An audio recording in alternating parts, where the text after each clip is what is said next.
Commission of Pensions is located in Trenton at 50 West State Street. That's a block from the State House if you ever need to visit. They've changed the process in which they see people in Trenton, and they now have a appointment schedule where you go online to request an appointment to see a pension counselor down there. They are still taking walk-ins, but you walk in at your own risk. You could wait a few hours or a half a day, depending on how many people need to be seen. And it does take a while at this point to get an appointment. You're probably looking at close to a couple of months last time I checked there. They have an excellent website. They have come into the technology age. You can now check your own pension account on what they call the MBOS system, MBOS, which stands for Member Benefit Online System.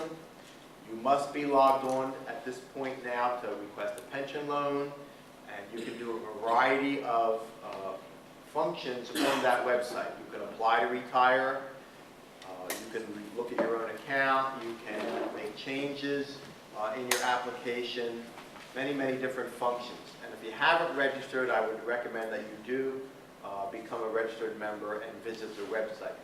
In addition to the tasks that you need to complete, there's a whole wealth of information in terms of fact sheets on a variety of retirement topics, every form that you might need for retirement, for health benefits, once you're retired, to change the status form in the health benefits.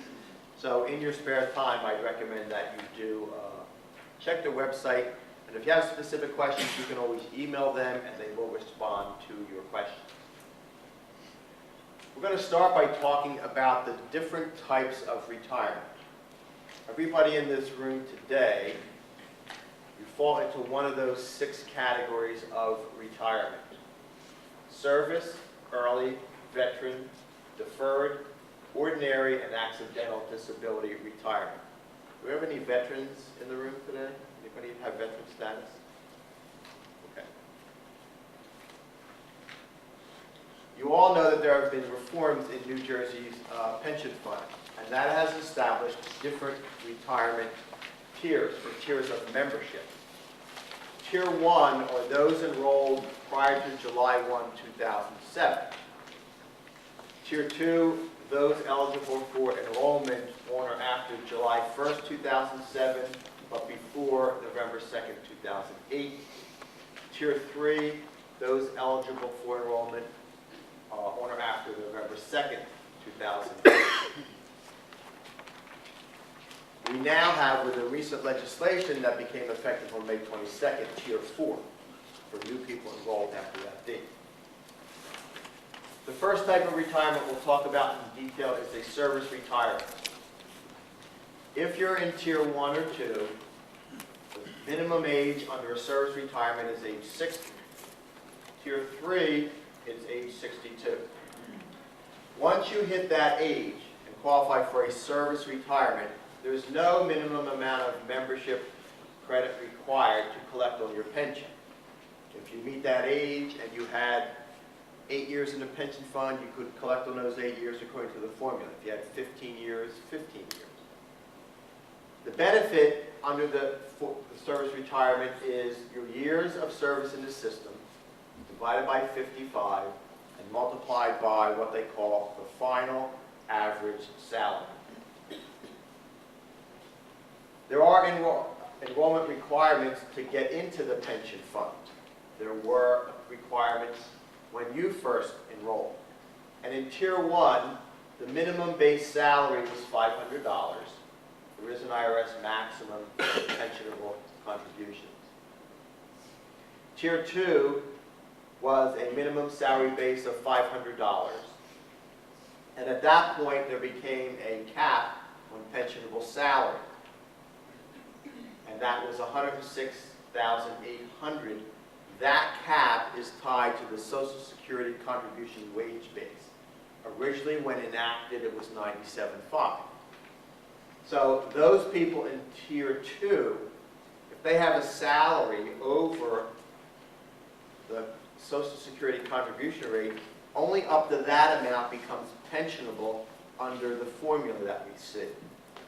And then there is a program called the Defined Contribution Retirement Program that would make you eligible for the amount over the wage base cap as a separate piece, but not part of the defined benefit pension plan, but part of a 401 type defined contribution plan. In Tier 3, the minimum salary was $7,700, subject to annual adjustment.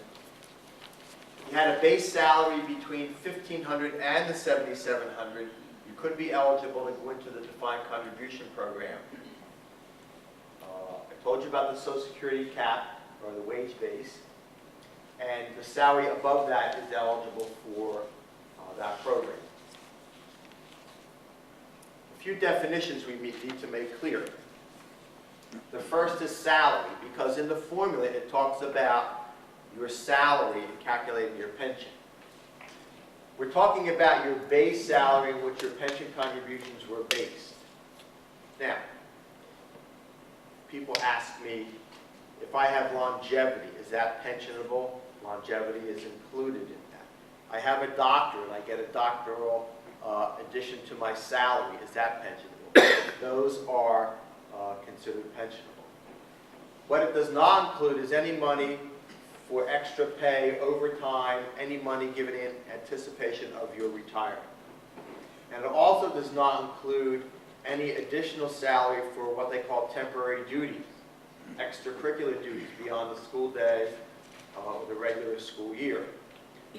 Normally, those types of extra duties would be coaching stipends, club stipends, those things more than you see at the high school level. The final average salary is the average salary for the 3 years that immediately precede your retirement. If you're a 12-month employee, it's a string of 36 months. If you're a 10-month employee, it's 30 months. And if your highest 3 years are not your last 3, they do count your highest 3 years. And on the retirement application, there's a question that says, were your last 3 years your highest? And if they were, you check yes. If you're checking no, they ask you to reference the 3 years in which you had a higher salary. They have to go back in your account and research that to do the calculation. So that's the two important definitions in the formula.